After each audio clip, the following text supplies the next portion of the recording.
हाँ हाँ।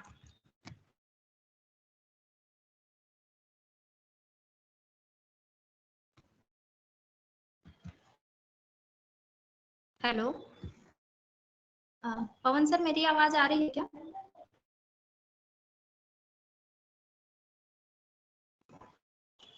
जी मैम, आ रही है आपकी आवाज। ठीक है, तो session start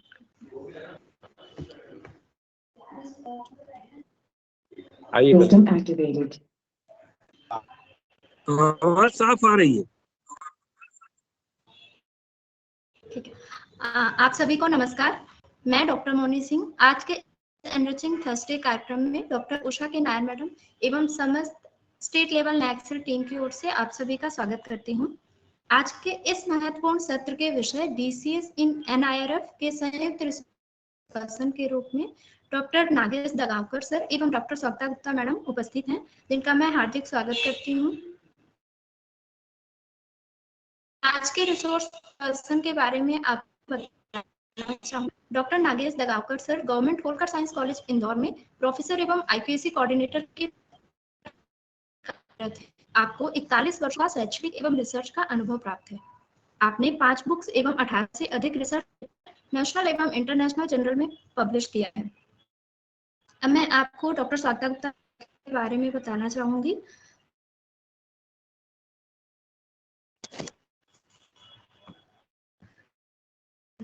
doctor Swapta Gupta madam government Holkar science college Indore में आईपीएससी सदस्य एवं एसोसिएट प्रोफेसर के पद पर कार्यरत हैं। मैडम स्टेट लेवल नैक्सल द्वारा गठित परामर्श समिति एवं आईएमसी टीम की सदस्य हैं। मैडम कई महाविद्यालयों की मास्टर फैसिलिटेटर एवं नैक संबंधित कार्यों में मैडम की निरंतर सक्रिय भूमिका रही है। आपको 29 वर्षों का शैक्षणिक एवं रिसर्च का अनुभव प्राप्त है। आपने बुक्स, चैप्टर्स एवं 24 से अधिक रिसर्च पेपर नेशनल एवं इंटरनेशनल जर्नल में प्रकाशित किए हैं। आपने कई नेशनल एवं इंटरनेशनल वर्कशॉप, सेमिनार अटेंड किए हैं। अब मैं सत्र को आरंभ करने के लिए अपने रिसोर्स पर्सन को आमंत्रित करती हूँ। मैडम आप जुड़ गए हैं, स्वप्ता मैम।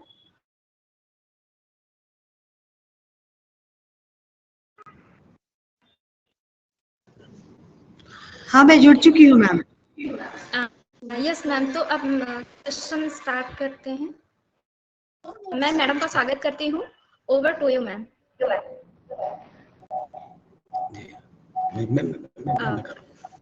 पहले दगावकर सर।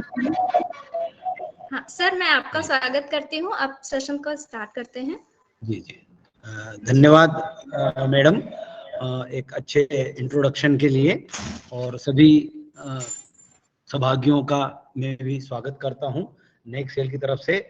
और सबसे पहले स्टेट लेवल नेक सेल को मैं तहे दिल से धन्यवाद देना चाहता हूं कि उन्होंने आज हमें ये मौका दिया कि हम एनआईआरएफ के बारे में बताने की बजाय एनआईआरएफ के बारे में पढ़ने का भी इस वजह से हमें मौका मिला। इसलिए एनआईआरएफ की जानकारी प्राप्त करने के लिए जो हमने पढ़ा और उस पढ़ने का मौका देने के लिए मैं स्टेट लेवल टीम का धन्यवाद देता हूं। और इस बात पे भी धन्यवाद देता हूं कि मध्य प्रदेश में उच्च शिक्षा में जो गुणवत्ता के लिए सतत प्रयास किए जा रहे हैं वो बहुत उल्लेखनीय है, और उनके परिणाम स्पष्ट रूप से परिलक्षित हो रहे हैं हर तरफ, न केवल नेक की ग्रेड में, पर ओवरऑल जो शिक्षण की गुणवत्ता बढ़ रही है वो हर कॉलेज में सामने नजर आ रही है। तो अब मैं एनआईआरएफ के बारे में कुछ बातें आपको बताना चाहूंगा। तो पहले मैं शेयर कर लेता हूं अपनी स्लाइड।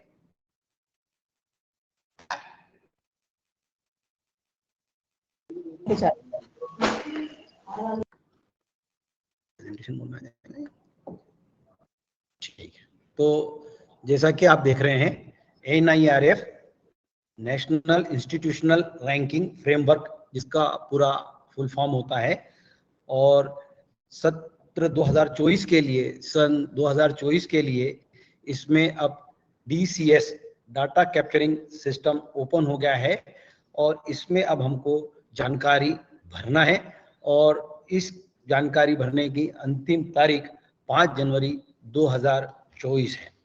तो कई साथियों के मन में ये प्रश्न आ रहा होगा कि जब हम नेक में जानकारी दे ही रहे हैं, नैक हमारा असेसमेंट कर रहा है, नेक में हमें अच्छी ग्रेडें प्राप्त हो रही हैं, तो फिर ये NIRF क्यों? तो पहले मैं आपको बताना चाहूंगा कि NAC और NIRF में मूलतः क्या अंतर है। तो NAC जो है वो समग्र मूल्यांकन करता है। ये मूल्यांकन जो होता है हमारा, वो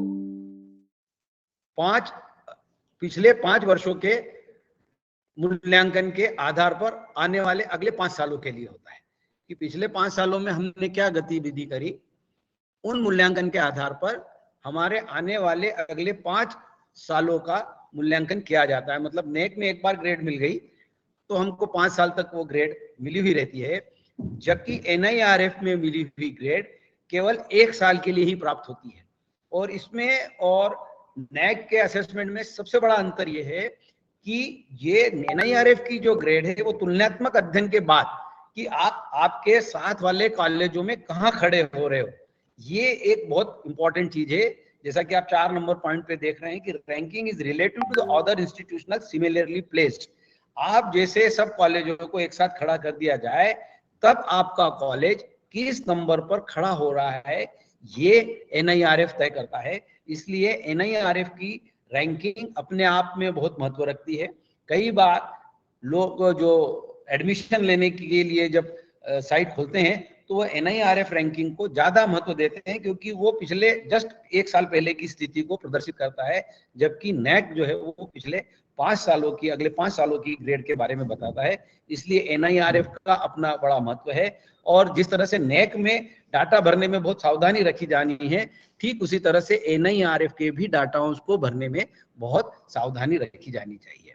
जैसा कि आप सब जानते हैं कि नैक जो है वो 7 क्राइटेरिया के ऊपर आपका मूल्यांकन करता है, ठीक इसी तरह से NIRF 5 पैरामीटर पर मूल्यांकन करता है। बहुत सारे पैरामीटर्स नैक से मिलते जुलते हैं, पर उनके लिए कैलकुलेशन, उनका वेटेज अलग अलग है। तो ये जो 5 क्राइटेरिया हैं या 5 पैरामीटर्स हैं, उनमें सबसे पहला आता है टीचिंग, लर्निंग एंड रिसोर्सेस। उसके बाद में दूसरा पैरामीटर है रिसर्च एंड प्रोफेशनल प्रैक्टिस। तीसरा है ग्रेजुएशन आउटकम्स। चौथा है आउटरीच, इंक्लूसिविटी, और पांचवा है परसेप्शन। इन हर एक पॉइंट के आगे आप ब्रैकेट में कुछ अंक देख रहे हैं। पहले वाले में 0.40, अगले में 0.15, 0.25, 0.10, 0.10। ये वेटेज है। जैसे आपने देखा कि नैक के पैरामीटर में क्राइटेरियाज में हर क्राइटेरिया के अंक अलग अलग हैं। यहाँ पर पांचों पैरामीटर की टोटल 100 अंकों की होगी, पर 100 अंकों का वेटेज अलग अलग है। जैसे टीचिंग, लर्निंग, रिसोर्सेस में यदि आप 100 में से 100 अंक लाते हैं तो इसका वेटेज 0.40 है, मतलब आपको 40 अंक गणना में शामिल होंगे। यदि आप 50 अंक लाते हैं तो आपका 0.40, 50 का 0.40 से मल्टीप्लाई करेंगे तो 20 नंबर आएंगे। तो इस तरह से हर एक के टोटल 100 में से जितने नंबर आएंगे मल्टीप्लाइड बाय दैट वेटेज, और फिर इन पांचों का जोड़ करके आपके लिए जो है वो आपकी रैंकिंग निश्चित की जाएगी। एक बात और महत्वपूर्ण है कि यहाँ पर जो पैरामीटर्स हम भरेंगे या जो डाटास भरेंगे, उनमें से कुछ डाटा रिलेटिव है, मतलब उनके लिए एक पहले फंक्शन निर्धारित करेगा NIRF, उसके आधार पर गणना की जाएगी। तो उन पॉइंट्स की गणना आप सीधे सीधे अपने लिए नहीं कर सकते, पर कुछ सीधा सीधा गणना करके आप पता कर सकते हैं कि हमारे हो रहे हैं, कहाँ हम कमजोर हो रहे हैं, कहाँ हम ज्यादा हो रहे हैं। एक ये प्लानिंग है, ये 3 साल की प्लानिंग है, इसको बहुत अच्छे से किया जाना है। तो सबसे पहले अब हम देखते हैं teaching, learning and resources. Teaching, learning and resources 100 अंकों का है, जो अलग अलग भागों में बटा हुआ है।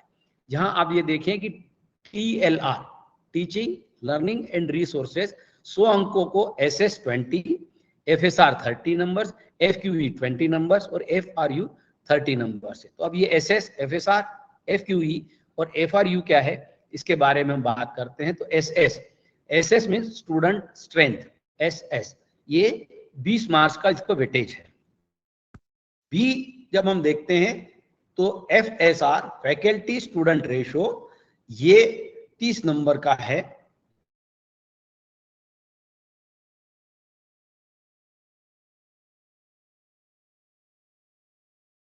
हेलो,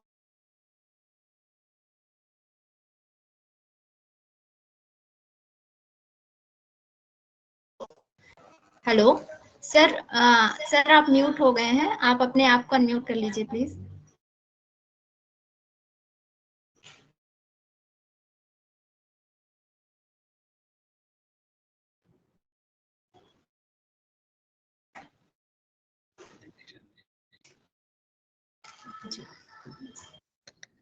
प्रेजेंटेशन में आवाज आ रही है? यस सर, आ रही है अभी प्रॉपर।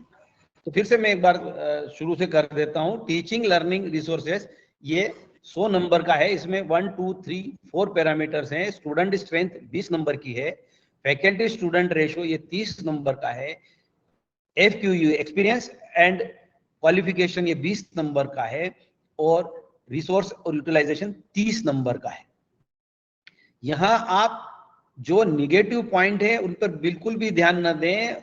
जैसे कि जब भी हम आपस में बात करते हैं, साथ में बात करते हैं, तो आ जाकर के एक बात आ जाती है, अरे साहब फैकल्टी स्टूडेंट रेशियो तो हम बराबर कर ही नहीं पा रहे हैं, तो हम क्या करेंगे।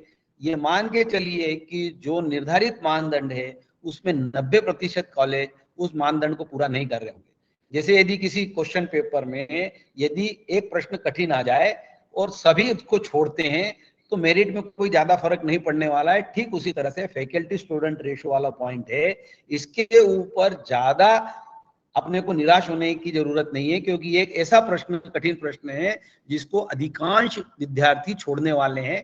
तो हम भी उसको छोड़ेंगे। उसमें यदि कोई नंबर कम भी आते हैं तब भी ओवरऑल मेरिट में हमारे बहुत ज्यादा अंतर नहीं पड़ने वाला है, क्योंकि अधिकांश कॉलेज इसमें पिछड़ रहे हैं।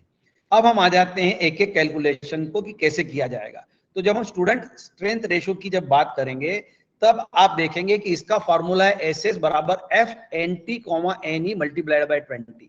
दैट मीन्स ये जो किसी भी चीज में 20 का गुणा होने वाला है, 20 में किसी फैक्टर का गुणा होने वाला है, ये फैक्टर NIRF द्वारा कुछ गणनाओं के आधार पर तय किया जाएगा। इसलिए हम आज की तारीख में ये नहीं कह सकते कि हमको SS में कितने नंबर मिल रहे हैं, पर पुरानी कैलकुलेशन, पुराने आधार पर हम ये कह सकते हैं कि NT मतलब कितने जो है कितनी सैंक्शन पोस्ट हैं आपके पास में, और NE मतलब कितने इनरोलमेंट में। यदि आपके यहाँ BSc की 100 सीट है और उसके अगेंस्ट आपके यहाँ 100 में से 100 या 90 बच्चों ने एडमिशन लिया है, तो ये 90% एडमिशन हो जाता है। तो एक मोटी तौर पर हम कह सकते हैं कि यदि NT NE का रेशो आपका 90% के आसपास है तो आपको पूरे अंक मिलने की संभावना है। पर यदि ऐसा हो कि भाई 100 बच्चे हैं, 100 सीटें और 10 बच्चों ने एडमिशन लिया है, तो निश्चित रूप से इसमें कम आएगा। पर आज की स्थिति में किसी भी कॉलेज में NT और NE का रेशो कमजोर नहीं है, इसलिए अधिकांश कॉलेज हम सब इस चीज को बहुत अच्छे से कवर कर सकते हैं। जब हम अब ये स्टूडेंट स्ट्रेंथ का डाटा कैसे भरा जाएगा, इसके लिए आप देख ले कि जब हम NIRF की वेबसाइट को खोलेंगे तो ये होम पेज खुलेगा। इसमें आप देखें कि लॉगिन करना है, डाटा कैप्चरिंग सिस्टम के ऊपर लॉगिन करना है। इसमें आप सिलेक्ट इंस्टीट्यूशन, अलग अलग तरह के इंस्टीट्यूशन है, 21 लगभग इंस्टीट्यूशंस, मतलब अलग तरह के 21 तरह के इंस्टीट्यूशन अपने मूल्यांकन में शामिल होते हैं, जिसमें medical college, law college, engineering college. इस साल नया एग्रीकल्चर कॉलेजों को उन्होंने अलग श्रेणी में कर दिया है, पिछले साल उन्होंने डेंटल कॉलेजों को अलग श्रेणी में कर दिया था। इस तरह से कई श्रेणियां में बांट दिया गया है। हम सब जो है वो कॉलेज श्रेणी में अपने आप को एनरोल करेंगे। इंस्टीट्यूशन आईडी आपको मिल गया होगा, पासवर्ड आपके पास में होगा। कैप्चा को जैसे ही आप डाल करके इंटर करेंगे तो ये आपकी साइट खुलेगी। स्टूडेंट डिटेल के बारे में साइट खुलेगी। यहाँ आप देखेंगे तो select programme offered by your institution, इसमें आपको वो जो कोर्सेज आपके कॉलेज में चल रहे हैं, साधारणतः मध्य प्रदेश में अभी UG 3 ईयर प्रोग्राम चल रहा है और PG 2 ईयर अभी हमारे पास में चल रहा है। इसलिए UG 3 ईयर और PG 2 ईयर को क्लिक करेंगे, बाकी सब अनअवेलेबल रहेंगे। तो आपके पास में UG 3 ईयर, PG 2 ईयर्स के प्रोग्रामों की बारे में जानकारी आपको देना है। यहाँ एक बात और मैं बता दूं कि ये जो 20 नंबर हैं, जिन कॉलेजों में रिसर्च सेंटर है जहां PhD के स्टूडेंट्स इनरोल्ड होते हैं, वहां पर ये 20 दो भागों में बढ़ जाएंगे, 15 यूजी और पीजी के स्टूडेंट्स के लिए और 5 नंबर आपके पीएचडी स्कॉलर्स के लिए। तो ये गणना में अंतर आ सकता है जहां पर कि रिसर्च सेंटर है। तो यहाँ पर हम क्लिक करेंगे यूजी 3 ईयर प्रोग्राम और पीजी 2 ईयर प्रोग्राम को। जैसे ही आप यूजी 3 और पीजी 2 प्रोग्राम को क्लिक करेंगे, आपके सामने ये इस तरह की विंडो खुलेगी। इसमें आप देखेंगे कि यूजी 3 ईयर में जो खुलेगा डाटा, तो यहाँ पर 20-21 का डाटा ऑलरेडी भरा हुआ आएगा। 21-22 का डाटा जो पिछले 2 सालों से आप भर रहे हैं वो यहाँ भरकर आएगा। आपको केवल 22 और 23 साल का डाटा भरना है। ईयर 22-23 का भरना है। पीजी प्रोग्राम में जब हम बात करेंगे तो पिछले साल का 21-22 का डाटा भरा हुआ आएगा, आपको 22 और 23 का डाटा भरना है। इसके बाद नेक्स्ट विंडो जो खुलेगी, यहाँ आप देखें कि यूजी 3 ईयर प्रोग्राम में ऑल स्टूडेंट्स की जानकारी दे रहे हैं। जैसे आप देख रहे हैं UG 3 year, PG 2 year, all student, total intake. For example पिछले साल तक 60 इस इंस्टीट्यूशन में 60 बच्चों ने एडमिशन लिया था, तो वो टोटल इंटेक अभी आपके पास में 60 पिछले साल का, इस साल मिला करके 60 आएगा। इसके बाद में आपको नंबर ऑफ मेल स्टूडेंट और नंबर ऑफ फीमेल स्टूडेंट्स को भरना है। यहाँ पर एक बात नैक में और यहाँ पर अंतर यह है कि आप जो डाटा भर रहे हैं उसका सपोर्टिंग डॉक्यूमेंट हमको कुछ नहीं देना है, पर NIRF ये मान के चलता है कि यदि उसको किसी डाटा पर शंका हुई तो वो बाय एनी मीन्स आपके AICTE में भरे हुए, NAC के SSR में भरे हुए डाटा या किसी अन्य थर्ड पार्टी से डाटाओं का वेरिफिकेशन करवाएगा। और ये आपके भरे हुए डाटा और थर्ड पार्टी वेरिफिकेशन के डाटा में वेरिएशन आया, उनको लगा कि कॉलेज ने अच्छी ग्रेड के लिए गलत प्रैक्टिस का उपयोग करा है, तो वो आपको NIRF रैंकिंग में से डिबार कर देगा। इसलिए भले ही आपको कोई सपोर्टिंग डॉक्यूमेंट नहीं देना है, फिर भी जानकारी आपको सत्य ही भरना है। कहीं ऐसा ना हो कि नंबर ऑफ फीमेल स्टूडेंट्स 1000 में से आप देखते हैं कि नहीं यार फीमेल स्टूडेंट की संख्या हम बढ़ा देते हैं तो हमको आगे चलकर आप देखेंगे कि उसका कुछ एडवांटेज है, तो आप अपने मन से फीमेल स्टूडेंट की स्ट्रेंथ बढ़ा देंगे और थर्ड पार्टी चेकिंग में यदि वो गलत पाया गया तो निश्चित रूप से आपको तकलीफ आएगी। तो यहाँ मेल स्टूडेंट्स, फीमेल स्टूडेंट्स को भरना है। इसके बाद में कितने बच्चे आपके स्टेट से आए हुए हैं, तो यहाँ पर स्टेट के बच्चों को भरना है। आउटसाइड फ्रॉम द स्टेट, यदि आपके यहाँ कोई कॉलेज में बच्चे बाहर कॉलेज स्टेट से आए हैं तो उनकी जानकारी भरना है। पर ओवरऑल मध्य प्रदेश में ये सिनारियो थोड़ा कमजोर होगा।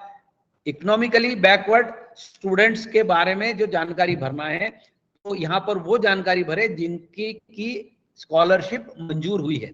ठीक है, तो इस तरह से आपको ये डाटा जो है वो भरने हैं। कहीं से भी आपको जिन बच्चों की पूरी फीस माफ हुई है स्टेट गवर्नमेंट से हेलो स्टेट या सेंट्रल गवर्नमेंट से अगर स्कॉलरशिप मिल रही है, फुल फीस माफ हो रही है, उनका आंकड़ा लिखना है। यदि कुछ इंस्टीट्यूट अपने बच्चों की फीस माफ करते हैं उनको करना है, या कोई प्राइवेट संस्था यदि उनकी जैक आपका काम सही नहीं कर रहा, यहाँ ध्यान रखना है शब्द है फुल ट्यूशन फी, तो शैक्षणिक शुल्क को माफ किया जाना है। माफ किया जा रहा है। हेलो सर प्लीज सभी लोग अपने माइक को म्यूट रखें।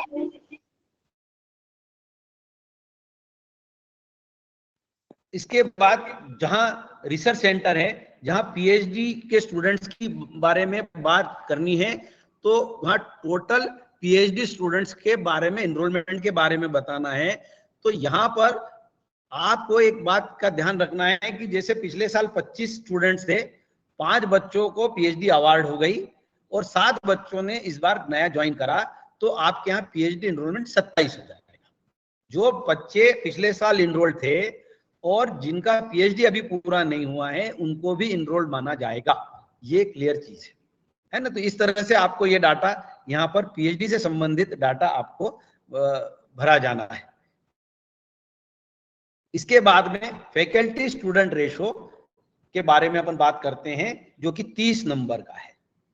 तो सबसे पहले तो वही वाली बात है, एफएसआर के लिए फॉर्मूला है 30 × 20 F/N। F is number of the faculties, n is the number of students जो कि आपने पहले NE के नाम पर दिए हुए हैं, वो यहाँ पर आ जाएंगे। निश्चित रूप से ये रेशो बहुत कम है, फिर भी इस बार उन्होंने उसको थोड़ा बढ़ा दिया है। ये कहता है कि 1/20 होने पर ये फंक्शन 1 हो जाएगा, मतलब आपको पूरे के पूरे नंबर मिलेंगे, उसी प्रोपोर्शनेट में कम होते चले जाएंगे। यदि 1:40 है तो आपको नंबर जो है वो 15 हो जाएंगे, पर 1:70 से ज्यादा होने पर आपका नंबर 0 हो जाएगा। इसलिए यहां जो है आपको ध्यान रखना है। अब दूसरी महत्वपूर्ण बात यह है कि NAAC के फैकल्टी के क्राइटेरिया और NIRF के फैकल्टी के क्राइटेरिया में थोड़ा अंतर है। NIRF ये कहता है कि एनी फैकल्टी जो कि थ्रू आउट द ईयर या जहां सेमिस्टर सिस्टम चल रहा है, वहां दोनों सेमिस्टर में किसी भी फैकल्टी ने किसी भी रूप में, चाहे वो परमानेंट हो चाहे वो टेम्पररी हो, यदि उसने दोनों सेमेस्टर में पढ़ाया है, यदि हम ईयरली बात करें तो वो कुछ 1 अगस्त से लेके 30 अप्रैल तक यदि किसी टीचर ने पढ़ाया है तो उसको फुल टाइम टीचर माना जा सकता है। जबकि NAAC के क्राइटेरिया इसमें थोड़े कठिन है। इसलिए यदि कई कॉलेजों में जनभागीदारी से जो अपॉइंट हो रहे हैं, उसके अलावा गेस्ट फैकल्टी को भी नियुक्त किया जाता है, विजिटिंग फैकल्टी को भी नियुक्त किया जाता है, तो ऐसी विजिटिंग फैकल्टी जिसने दोनों सेमेस्टर में पढ़ाया है, ऐसी यदि फैकल्टी है तो उसको भी आप काउंट करके इस रेशो को बेहतर बना सकते हैं। तो ये NAAC वाले की बजाय आप अपनी इस तरह से कैलकुलेशंस करके जरूर देखें। इस कैलकुलेशन को करने के साथ साथ में ये भी देख लें कि उनको शामिल करने के बाद में किसी अन्य पैरामीटर में हम पीछे तो नहीं जा रहे हैं, अकॉर्डिंगली आप उसको बता सकते हैं।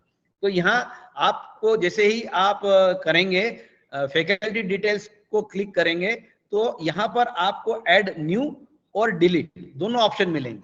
हो सकता है कि कुछ फैकल्टी रिटायर्ड हो गई हो, पिछले साल बाहर चली गई हो, तो उनको आप हटा भी सकते हैं, और जो नए आए हैं उनको भी जोड़ना है।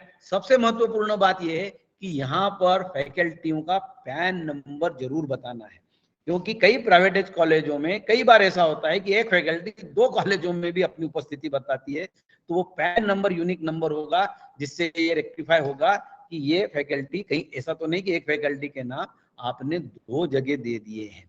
तो ये इस बात का ध्यान रखें कि फैकल्टियों के पैन नंबर और सारी जानकारी देनी है, डाटाबेस में आपको दिख जाएंगे। पिछले सालों में आपने जो भरे हैं वो सारे नाम आपको एक क्लिक करने पर दिख जाएंगे, उनको आप जो है वो हटाते चले जाएंगे। जैसे इन्होंने कहा है कि ये 31 जुलाई 2023 से 31 जुलाई 2023, ठीक है। अब आप देखें कि FRA 10 into FRA divided by 75, जो मैंने अभी आपको बताया था कि पिछले फैकल्टी में ज्यादा नंबर लेने के लिए यदि आपने फैकल्टी ज्यादा बताई तो हो सकता है कि उनमें से PhD कम हो, तो आपकी ये मैट्रिक्स कमजोर हो सकती है। तो थोड़ा सा कैलकुलेशंस करके देखें आप कि कौन सी फैकल्टी है। तो यदि आपके यहाँ की वर्किंग फैकल्टी में 75% से ज्यादा या 75% तक PhD होल्डर्स हैं, तो आपको इसके पूरे 10 अंक मिलेंगे। अब आप सोचेंगे कि ऊपर तो लिखा है 20 अंक और यहाँ मिल रहे हैं 10 अंक, तो 10 अंक जो है वो एक्सपीरियंस के हैं। यहाँ पर भी एक्सपीरियंस को लेकर के NIRF ने एक नया फार्मूला बनाया है। आप यहाँ देख रहे हैं 3 into minimum 3F1,1 plus 3 minimum 3F2,1 plus 4 minimum into 3F3,1। यहाँ फैकल्टी को 3 कैटेगरी में बांटा है। ऐसी फैकल्टी जिनका एक्सपीरियंस 8 साल से कम है, दूसरी वो फैकल्टीज का ग्रुप जिनका की एक्सपीरियंस 8 से 15 साल में है, और तीसरी ऐसा फैकल्टियों का ग्रुप जो 15 साल से ज्यादा है। मतलब यदि आपके यहाँ 100 फैकल्टी हैं और इस 100 फैकल्टी में से समझ लो 100 की 100 फैकल्टी आपका सीधा 3F3 में है, मतलब सभी 15 साल से ऊपर है, तो आपको 1/3 नंबर ही मिल पाएंगे। पर यही 100 फैकल्टी 33 बढ़ जाएगी तो आपको पूरे 10 में से 10 मिलेंगे। इसलिए ये उनका ये कहना है कि किसी भी कॉलेज में हर तरह के टीचर्स होना चाहिए, ऐसा NIRF का मानना है। NAAC में जितना ज्यादा टीचर का एक्सपीरियंस उतने ज्यादा, तो ये इन दोनों में एकदम से अंतर है। तो ये आप इस बात का ध्यान रखें। हालांकि काफी वेरिएशन है, तो भी मोस्ट कॉलेज है वो एक्सपीरियंस मोर देन 15 पे जा रहे हैं, तो ये बराबर डिस्ट्रीब्यूट नहीं होगा। फिर भी मोटे तौर पर जो कॉलेज की स्टैटिस्टिक्स की हमने जो कैलकुलेशन करी है, तो इस 10 में से हर कॉलेज को 4 से लेके 7 या 8 नंबर तक आराम से मिलेंगे।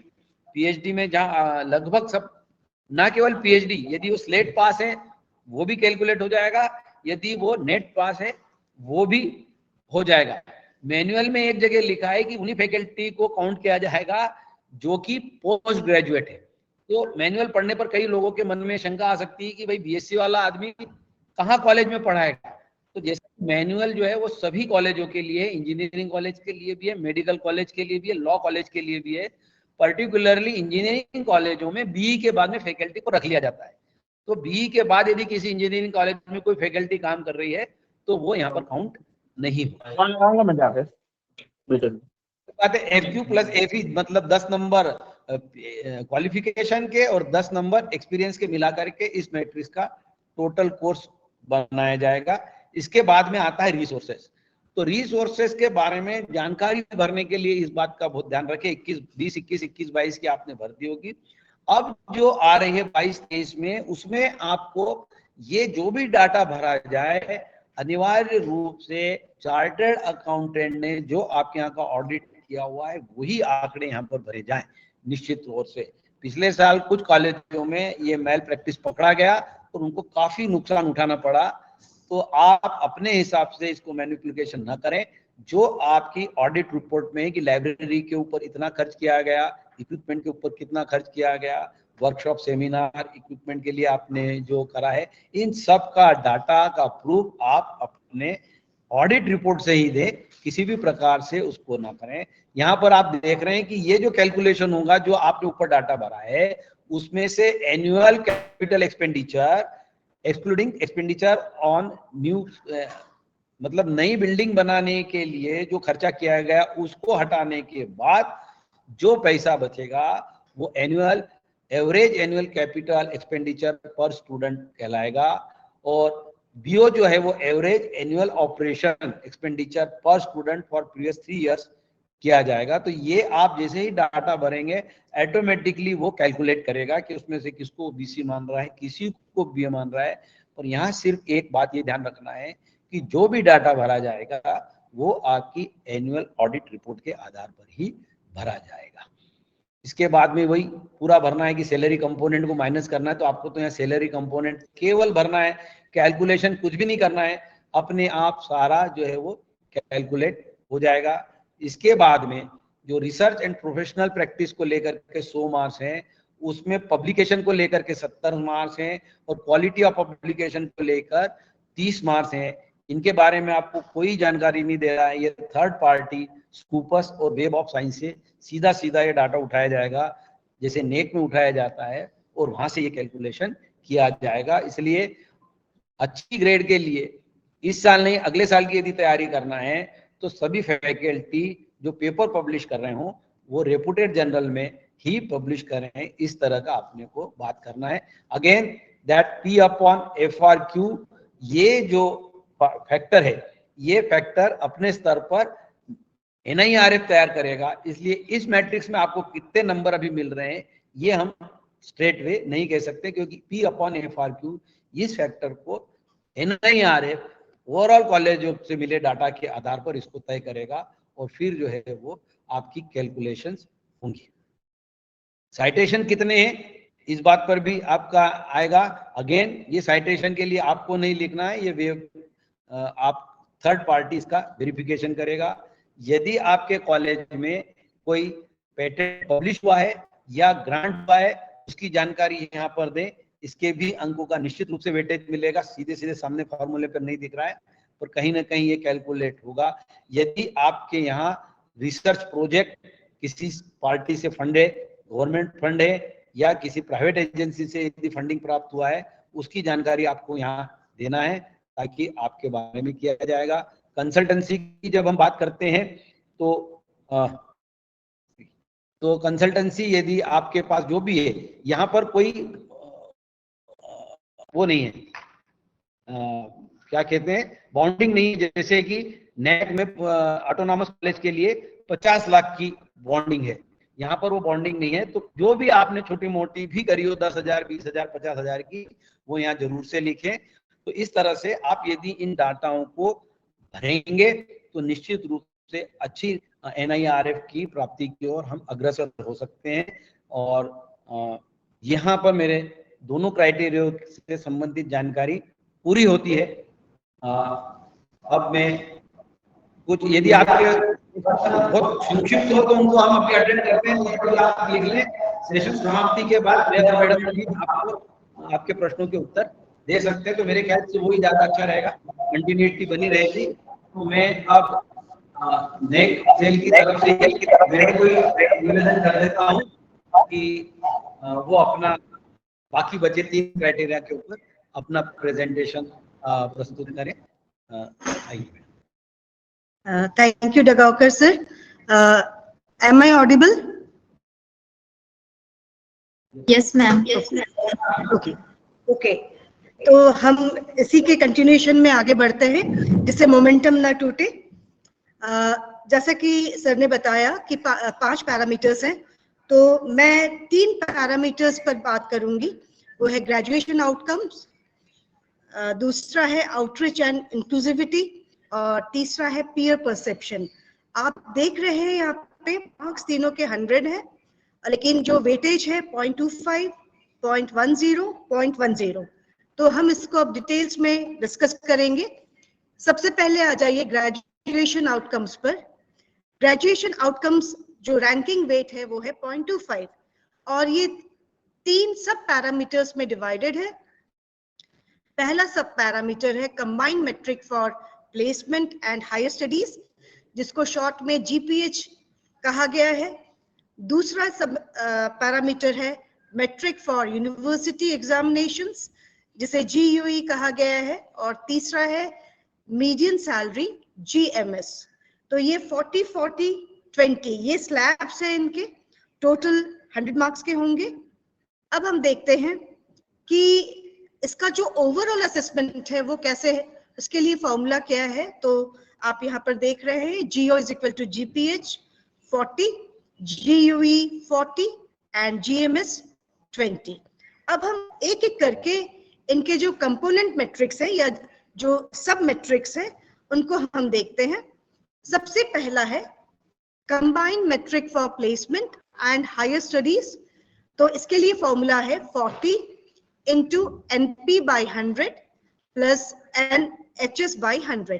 यहाँ पर NP क्या है? It is the percentage of graduating students in UG or PG programs placed in the previous 3 years। जैसा कि सर ने भी आप लोगों को बताया है कि NAC में 5 ईयर का स्लैब रहता है, लेकिन NIRF में 3 इयर्स का स्लैब रहता है। और NHS है percentage of graduating students in UG and PG programs who have been selected for higher studies in the previous 3 years। तो यहाँ पर डाटा आपके पास बहुत अच्छे से होना चाहिए, क्योंकि प्लेसमेंट का डाटा एक्यूमुलेट करना या हायर स्टडीज का डाटा एक्यूमुलेट करना it is one of the toughest jobs nowadays for the colleges. तो ये देखिए यहाँ पर जो वहां पर जब आप फिल करेंगे प्रोफाइल में, तो आपको इस तरीके से एक रेड बॉक्स के अंदर दिख रहा है number of students graduating in minimum stipulated time. Minimum stipulated time का मतलब है कि यदि आपको 3 साल का ग्रेजुएशन है तो आपको उसे 3 साल में क्लियर करना है विदाउट एनी एटिकेटी और सप्लीमेंट्री। पीजी के लिए यदि 2 साल का स्टिपुलेटेड टाइम है तो आपको उसे 2 साल में कंप्लीट करना है। यहाँ पर भी सप्लीमेंट्री और एटीकेटी वाले स्टूडेंट्स नहीं आएंगे। उनमें से जो स्टूडेंट्स प्लेस हुए हैं वो आएगा। और उसके बाद उसके पास में देखिए एक दिया हुआ है median salary of placed graduates per annum. Median salary क्या है इसे बहुत अच्छे से समझ लीजिए। It is not average salary. Median salary अगर आपको कैलकुलेट करनी है तो जितने भी स्टूडेंट्स की सैलरी है उसको लोअर से हायर ऑर्डर में आप अरेंज करेंगे, और उसका बीच का जो सैलरी होगा, बीच का जो नंबर होगा, वो आपको एज मीडियन सैलरी लेना है। अगर जो सेंटर में है आपके 2 टर्म्स आ रहे हैं, तो फिर आप उन दोनों के एवरेज लेंगे। तो इस तरीके से आप मीडियन सैलरी निकालेंगे। ये बहुत आसान है, बिल्कुल भी कठिन नहीं है। और यहाँ पर आप ध्यान रखिएगा, वैल्यूज आपको हर जगह ऐड करने, जहां पर वैल्यू नहीं है वहां पे आपको 0 जरूर लिखना है। तो इस तरीके से ये कैलकुलेट होगा, है ना। तो मेरे ख्याल से इसमें कोई दिक्कत नहीं होनी चाहिए। मैं आपको एक बार रिवर्स जाके इसको समझा देती हूँ। मान लीजिए आपके यहाँ 100 बच्चे हैं, उसमें से 50 प्लेस हुए और 50 हायर स्टडीज के लिए गए, है ना। तो NP is percentage of graduating students, ठीक है, जिनकी प्लेसमेंट हुई है। तो दैट विल बी 0.5/100 प्लस जो हायर स्टडीज में गए हैं वो भी 50 है, तो that will be also be 0.5/100। तो आपके टोटल सभी बच्चे प्लेस हुए हैं या फिर हायर स्टडीज में गए हैं, तो ये टोटल आपका हो जाएगा 1 के पास आ जाएगा। तो ये 40 आपको इस पे फुल मार्क्स मिलेंगे, है ना। Is it clear? Even NAAC ने भी अभी यही प्रैक्टिस अपनाई है कि वो डिवाइड कर लेता है कि टोटल बच्चों में से कितने प्लेस हुए हैं और कितने हायर स्टडीज में गए हैं। मेरे ख्याल से ये पॉइंट क्लियर है। नेक्स्ट हम चलते हैं इसके बी सब पार्ट में, सब पैरामीटर में, metric for university examinations GUE। यहाँ पर भी जो फॉर्मूला है that is 40 into minimum NG/81। तो यहाँ पर NG क्या है? NG है परसेंटेज ऑफ स्टूडेंट्स जिन्होंने प्रीवियस 3, इसका आप एवरेज लेंगे प्रीवियस 3 इयर्स का, जिन्होंने यूनिवर्सिटी एग्जामिनेशंस को पास किया है। अगेन यहाँ पे स्टिपुलेटेड टाइम की बात है कि यदि 3 ईयर UG है तो 3 साल में पास किया हो, यदि ऑनर्स कोर्स है 4 ईयर का तो 4 इयर्स में पास किया है, PG है तो 2 इयर्स में ग्रेजुएट किया है उसे, लेकिन बिना किसी ATKT के, बिना किसी सप्लीमेंट्री के, बिकॉज यहाँ पर क्वालिटी इनिशिएटिव की बात हो रही है।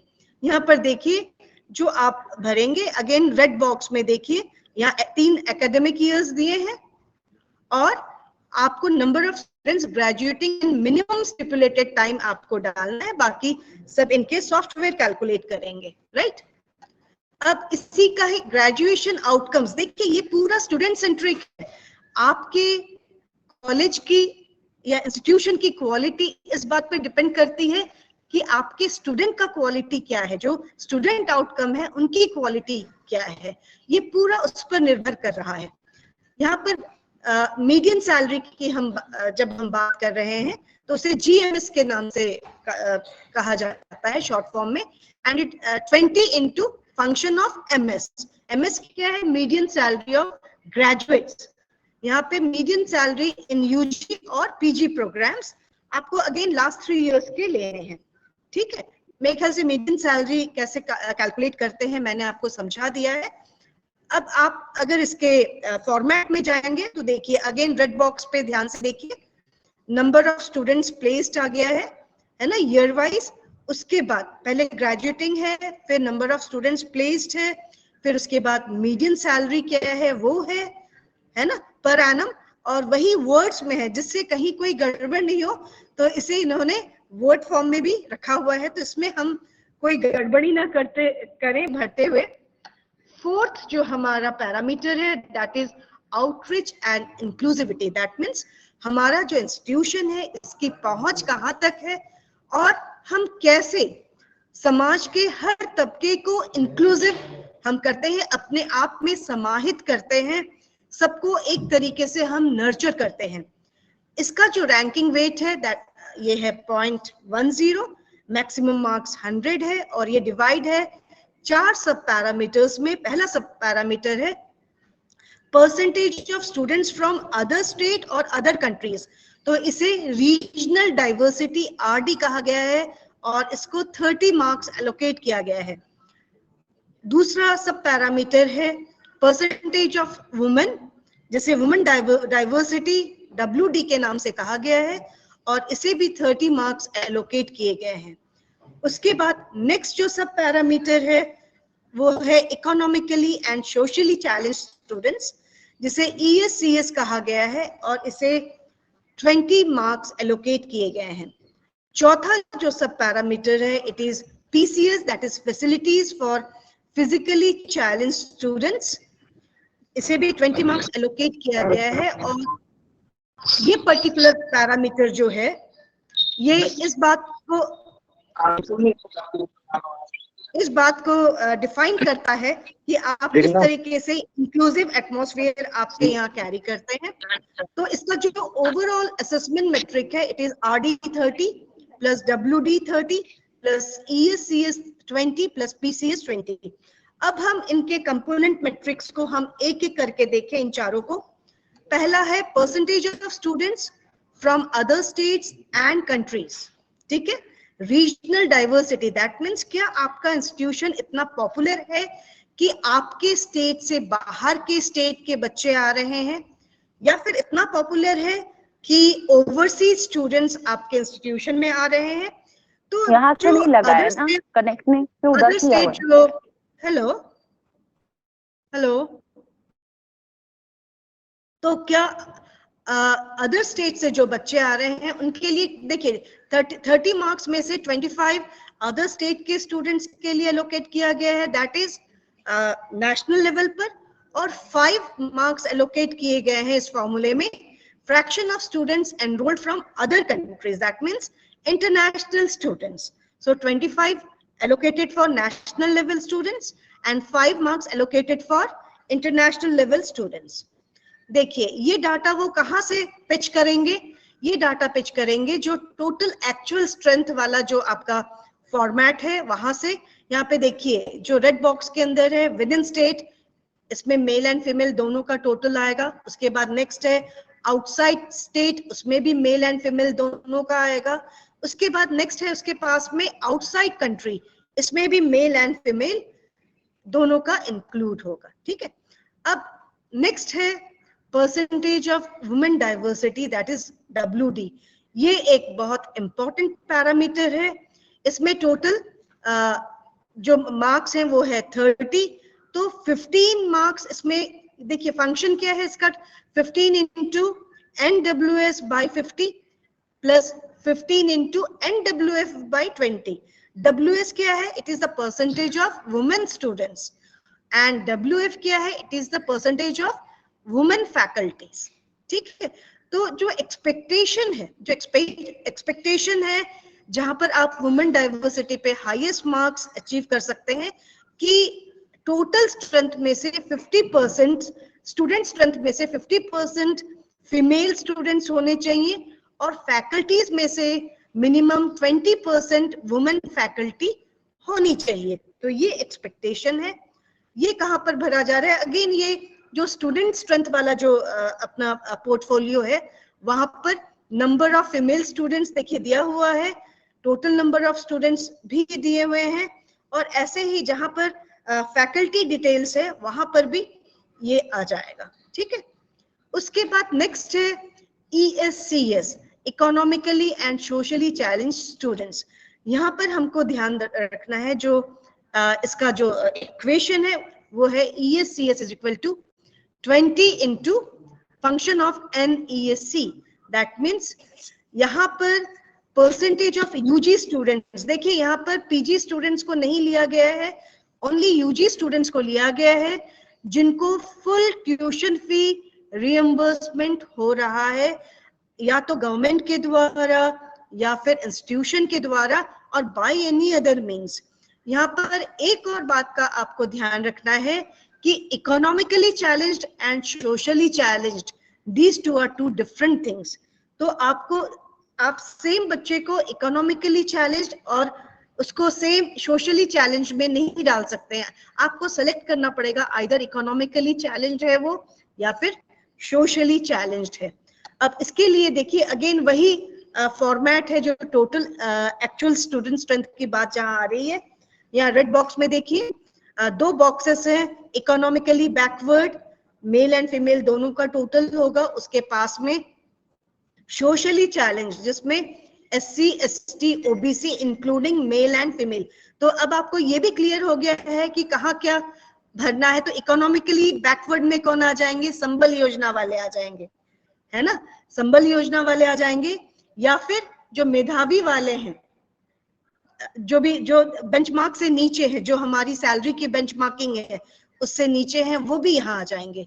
और यहाँ पर देखिए कि जो फी वेवर हुआ है ना, स्टूडेंट फी वेवर हुआ है, उसके लिए भी क्या वो सेंट्रल गवर्नमेंट के द्वारा है, क्या इंस्टीट्यूशनल फंड्स के द्वारा है, या फिर वो प्राइवेट बॉडीज के द्वारा है, वो आपको मेंशन करना है। इवन ये भी आपको मेंशन करना है कि नंबर ऑफ स्टूडेंट्स जिनको कोई फी वेवर नहीं है, सो दैट कहीं पर भी कोई डाटा का मिसमैच नहीं होना है। यहाँ पर भी आपको ये ध्यान रखना है, आप यहाँ पर कोई भी डाटा भर रहे हो, खाली कुछ भी नहीं छोड़ना है। जहां कोई डाटा नहीं है, देयर शुड बी 0। अब इसके लास्ट सब पैरामीटर में आते हैं फॉर आउटरीच एंड इंक्लूसिविटी के, facilities for physically challenged students. Again यहाँ पर भी इंक्लूसिविटी की ही बात आती है, तो पीसीएस इसको शॉर्ट फॉर्म में कहा जाता है। इसके लिए 20 मार्क्स है, और यदि इंस्टीट्यूट पूरे फैसिलिटीज प्रोवाइड करता है तो उसे फुल मार्क्स मिलेंगे, अदरवाइज वो प्रोपोर्शनेटली कम होगा। इसका जो डाटा है ये देखिए यहाँ पर, ये जो इसका जो फॉर्मेट है जो आप NIRF के विंडो में भरेंगे वो इस प्रकार है। यदि लिफ्ट एंड रैम्प है, इसमें आपको ये ध्यान रखना है जो पूरे तैयार हैं उसके बारे में ही बात करनी है। अंडर कंस्ट्रक्शन जो भी आपके फैसिलिटीज हैं उसके बारे में बात नहीं करना है, ये क्लियरली नोट में दिया हुआ है। तो यदि 80% से अधिक बिल्डिंग में ये फैसिलिटीज हैं, आपको फुल मार्क्स मिलेंगे, और अगर उससे कम है तो वो प्रोपोर्शनेटली कम होगा। इस प्रकार 1, 2, 3 क्वेश्चंस हैं कि लिफ्ट एंड रैम्प्स हैं, या फिर वॉकिंग एड्स, व्हील चेयर्स, या कोई और फैसिलिटी है, specially design toilets for handicapped students है। और मेरे ख्याल से ये तीनों पैरामीटर्स ऐसे हैं, कम से कम हमारे प्रदेश के सारे कॉलेजेस फुलफिल करते हैं। लिफ्ट्स नहीं हो पर रैम्प्स हर जगह है, जहां पर भी नए कंस्ट्रक्शन हो रहे हैं वहां पर रैम्प्स होना बहुत जरूरी है। 5th पैरामीटर या जो लास्ट पैरामीटर है वो है परसेप्शन, वो 100 मार्क्स का है। It is a very important parameter जिसमें हम लैग कर रहे हैं। तो इसमें जो कंपोनेंट मैट्रिक्स होंगे वो किस तरीके से होंगे इसे हम देख लें।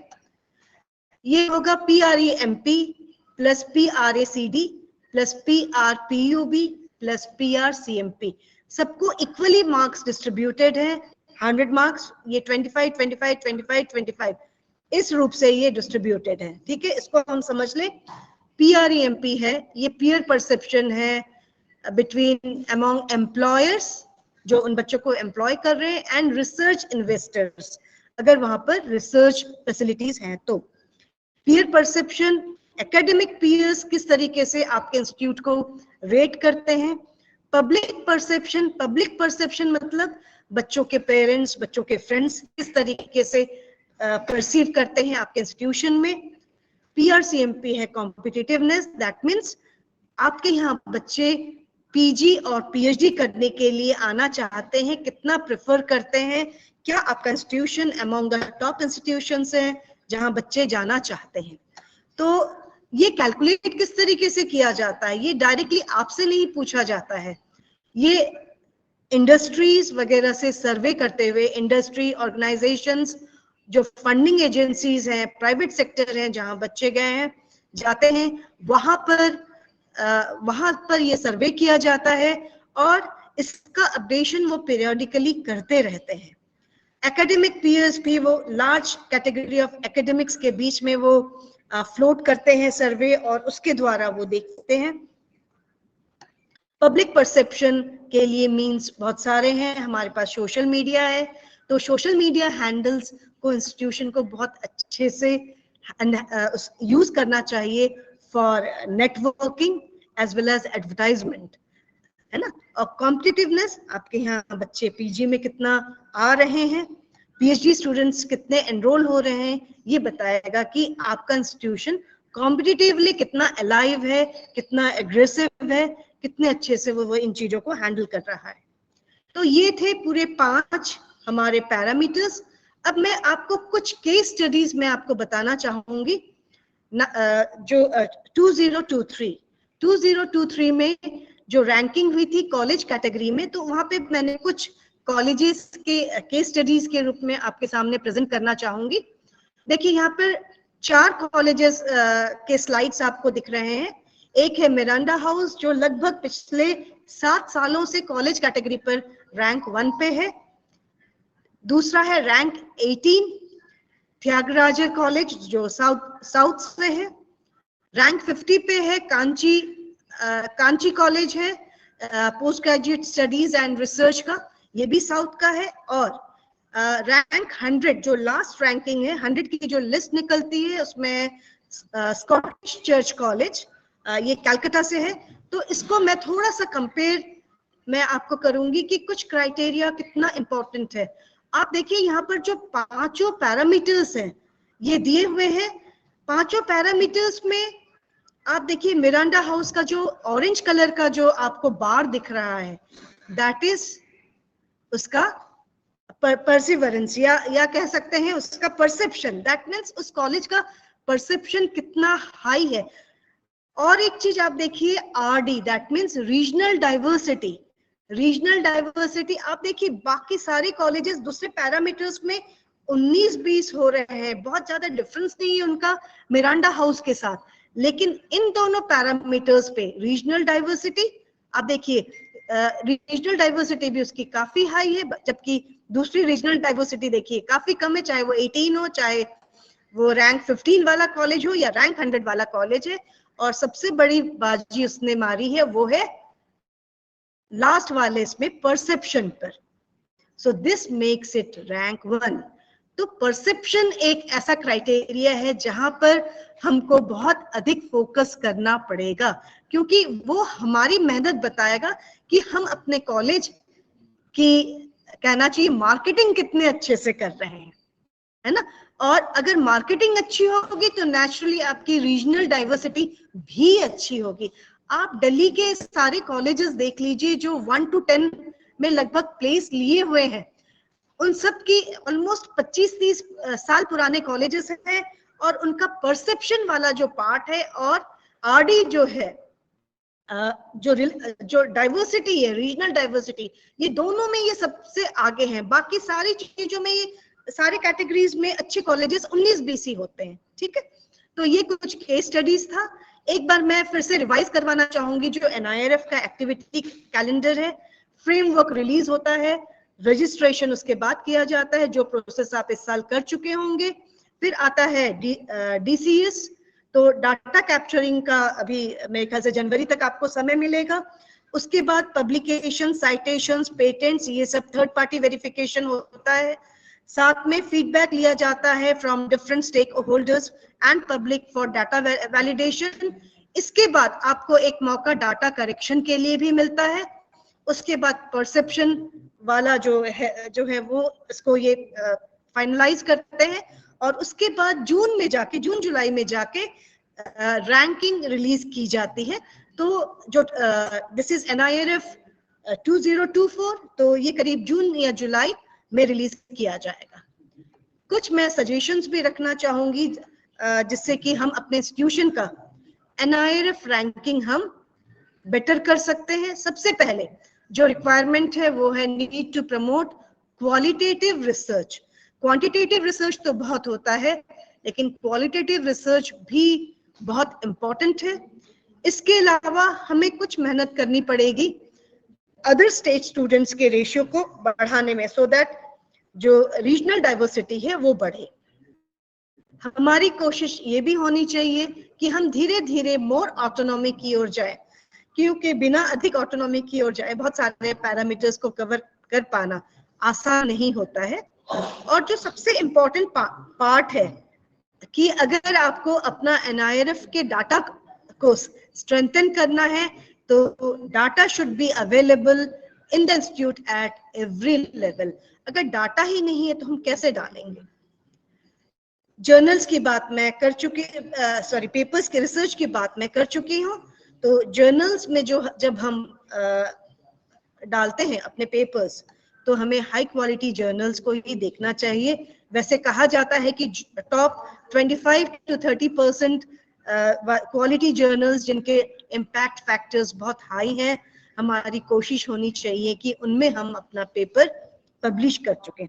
इसके अलावा जहाँ क्वालिटी टीचिंग की, देखिए सारी चीजें स्टूडेंट सेंट्रिक है, तो जहाँ क्वालिटी टीचिंग की बात है और आज का समय है, तो एजुकेशनल टेक्नोलॉजी इंटीग्रेट अगर हम करेंगे तो हम बेहतर पोजीशन पे पहुंचेंगे, क्योंकि बच्चों को यदि बेहतर फैसिलिटीज मिलेगी तभी वो आपके यहाँ आएगा और दूसरों को आपके लिए रिकमेंड करेगा।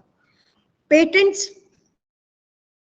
आज इसका बहुत बड़ा शोर है कि कॉलेजेस के पास पेटेंट्स होना चाहिए, तो इसके लिए पेटेंटिंग की प्रोसेस थोड़ी इजी होने भी जरूरी है। इसके अलावा कोलैबोरेटिव वर्क, इस पर हमें ध्यान देना चाहिए। हम हो सकता है हमारे पास उतनी रिसर्च स्ट्रेंथ नहीं है, लैब्स नहीं है, लेकिन हम कोलैबोरेशन के द्वारा हम इसको हम अच्छा कर सकते हैं। हम अच्छा कर सकते हैं अपने faculties exchange and student exchange programmes to with national level institutions of HI, right. इसके अलावा अगर आपको रेपुटेशन ऑफ इंस्टीट्यूशन, जैसा कि मैंने कहा, आपको मार्केटिंग करनी है अपने इंस्टीट्यूट की, तो massive advertisements through social handles and networking भी उतनी आवश्यकता है। प्लेसमेंट एक बहुत इंपॉर्टेंट फैक्टर है। मैंने आपको जैसे ग्रेजुएशन आउटकम्स में मैंने आपको बताया ही है, तो इसे हम एलुमनाई ट्रेसिंग या एलुमनाई ट्रैकिंग के द्वारा हमें करना है। अगेन यहाँ पे डाटा इज वेरी इंपॉर्टेंट। अगर आपके पास ये डाटा नहीं हो कि आपके स्टूडेंट्स कहाँ गए हैं, उनकी सैलरी कितनी है, तो आप मीडियन सैलरी कैसे निकालेंगे। क्वालिटी ऑफ पब्लिकेशन की बात मैं कर चुकी हूँ। विजिबिलिटी की भी बात, जो 12th पॉइंट है वो अगेन 9th पॉइंट से ही रिलेटेड है, लेकिन मीन शुड बी अप्रोप्रिएट, है ना। इसके लिए कोई जरूरी नहीं है कि हम न्यूज़पेपर में ऐड लें, हमारे काम हमारे सोशल हैंडल्स के थ्रू, हमारे वेबसाइट के थ्रू बोलने चाहिए, है ना। तो ये थे। अच्छा, जैसा कि मैंने अगेन कहा कि जो रीजनल डाइवर्सिटी है ना, तो इसका बहुत बड़ा वेटेज है जो कि फाइनल रैंकिंग में आपको बहुत हेल्प करेगा। तो इसके लिए हमें वर्क करना चाहिए, क्योंकि ये पाया गया है कि हमारे यहाँ स्पेशली जो इवन जो बॉर्डर एरिया वाले जो कॉलेजेस हैं, छोटे छोटे कॉलेजेस में भी अदर कॉलेजेस, दूसरे स्टेट के कॉलेजेस के स्टूडेंट्स काफी आते हैं। तो हमें इसे खोज के निकालना पड़ेगा कि कितने बच्चे हैं, क्या है। तो परसेप्शन और रीजनल डाइवर्सिटी ही हमारा ट्रम्प कार्ड होगा। Thanks for listening. अगर कोई क्वेरी है आप लोग जरूर शेयर कर सकते हैं, लेकिन यहाँ पर उससे पहले मैं थैंक्स देना चाहूंगी अपने सभी जो यहाँ पर कलीग्स हैं जो सुन रहे हैं, और साथ में सबसे अधिक धन्यवाद मैं देना चाहूंगी SLNC, जो कि नायर मैडम के नेतृत्व में इतना अच्छा काम कर रही हैं। Thank you. Any questions please?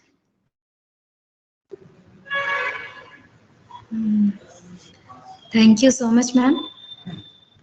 Yes, thank you sir, thank you ma'am. आप लोगों ने बहुत ही सरल शब्दों में NAC एवं NIRF में अंतर स्पष्ट करते हुए NIRF की जटिल प्रक्रिया को उदाहरण के साथ समझाया।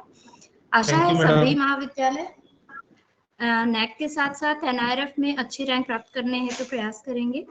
मैं डॉक्टर उषा के नायर मैडम एवं समस्त स्टेट लेवल NAC सेल की तरफ से इस कार्यक्रम में शामिल सभी सदस्यों का धन्यवाद ज्ञापित करती हूँ तथा यह कार्यक्रम समाप्त होता है।